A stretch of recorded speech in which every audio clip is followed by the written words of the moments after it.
Please এই ভিডিওটি share করে দিন। নিচে শেয়ার নামক একটি বাটন দেখতে পাবেন, সেই শেয়ার বাটনটি ক্লিক করুন, ফলে আপনার বন্ধু বান্ধবদের সাথে আজকের লাইভটি শেয়ার হয়ে যাবে এবং সচেতনতামূলক ভিডিওটি দেখে তারাও সচেতন হতে পারবে ইনশাআল্লাহুল আজিজ। হুজুর, আপনি ইংরেজিতে কথা বলেন বলে হাফিজুর রহমান কুয়াকাটা আপনার বিরুদ্ধে। ইংরেজিতে কেন কথা বলি এটা প্রায় বলেছি, আসলে আমরা অভ্যস্ত। আমি মাস্টার্সের রিসার্চ করেছি ইংলিশে, পিএইচডি রিসার্চ করেছি ইংলিশে, ফলে কিছুটা অভ্যস্ত। আবার আমাদের অনেক শ্রোতা আছেন যারা ইংরেজিতে কিছু টার্মিনোলজি ইউজ করলে বুঝতে সুবিধা হয়।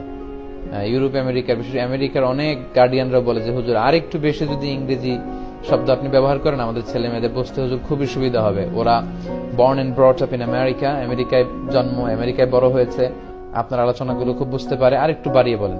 তো প্রিয় ভাইয়ের বিষয়টি হচ্ছে এমন যে শ্রোতাদের আলহামদুলিল্লাহ, আল্লাহর মেহেরবানি, আমার মাহফিলগুলোতে ইয়াংরা খুব বেশি আসে।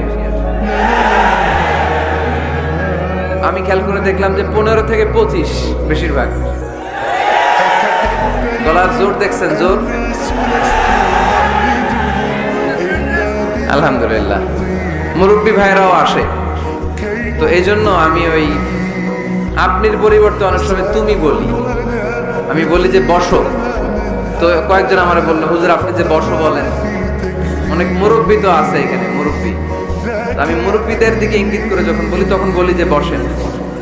বসেন বললে আবার লোকজন বলে বসেন বসেন। ভেজাল আছে না নাই? কয় দিকে খেয়াল করবো? হুজুর যেদিকেই যায় ওদিকেই দোষ। হুজুর ইংরেজি পারে এটাও দোষ। এই হুজুর ইংরেজি